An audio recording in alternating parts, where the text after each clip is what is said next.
Hey, what's good, y'all? I'm gonna make this tutorial video right quick.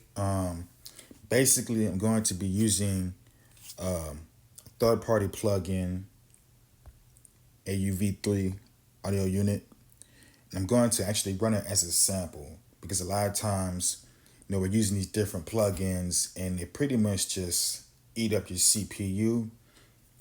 So I want to show y'all what I do to be able to use the sound without having to use the app and keeping it loaded in and chewing up my CPU pretty much. So what I do is I'm gonna get your bank right here, at the bank, hit that line, pick your plugin. We'll just use this D1.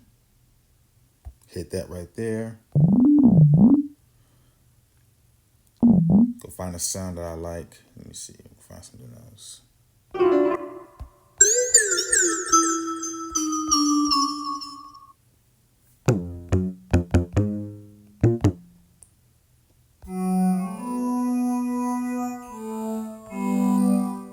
Okay, so let's say I like that sound, right?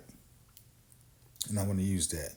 Now, if you're like me, you're using multiple plugins, like I said, that stacks up each of your CPU. So you want to do is sample this sound. So let's just say I want to use this sound, right? Look to the left, you see your threshold right there. When I hit this key, you see the meter. Now, at 30, negative 30 dB, that's pretty good, but you see, we can lower it to that. That's even better. So let's bring it all the way down.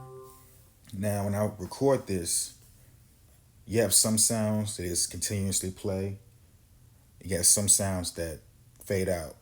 I will hold the key until it fades out. But if it continuously plays, I'll just record it for like good 20 seconds. So let me see something.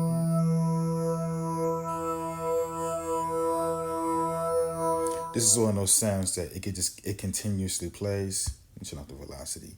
And what I'm gonna do is I'm gonna hit the start button.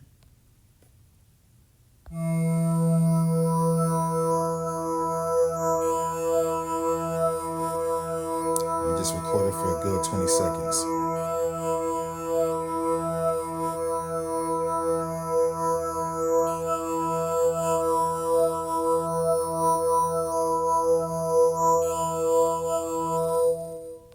Stop it. Hit the X button. You can unload the plugin. Go to sampler. And that's your sample right there. That's your sound. And as you see, no plugin.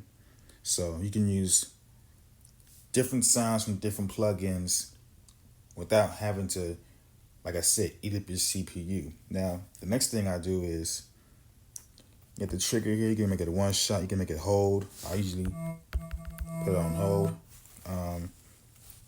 If you choose to, you can put it on live stretch.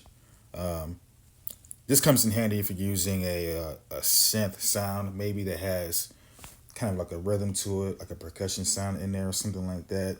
And you got to slow down and speed the beat up to keep that same tempo. So I'll just turn it on just in case. And polyphony is at 1. So what happens is when I hit this key, I get that. If I hit 2 keys, no chord function, right? Hit polyphony, I switch it to 8 just by default. That's what I do.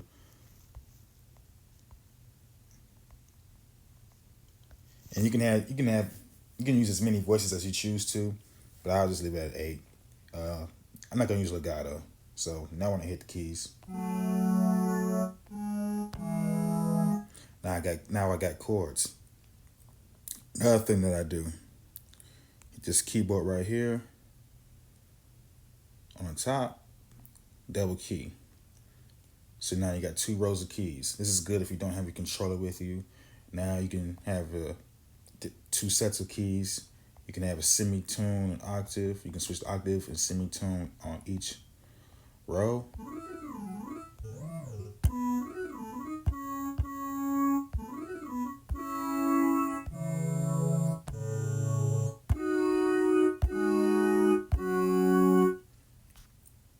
pretty much just good to go.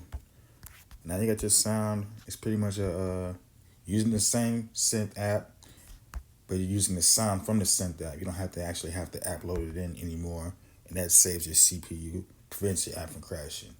And that's pretty much it. If this was helpful, let me know. Hit the like button, subscribe, comment, share it, and just give me your feedback, man. Appreciate it. Thanks for tuning in.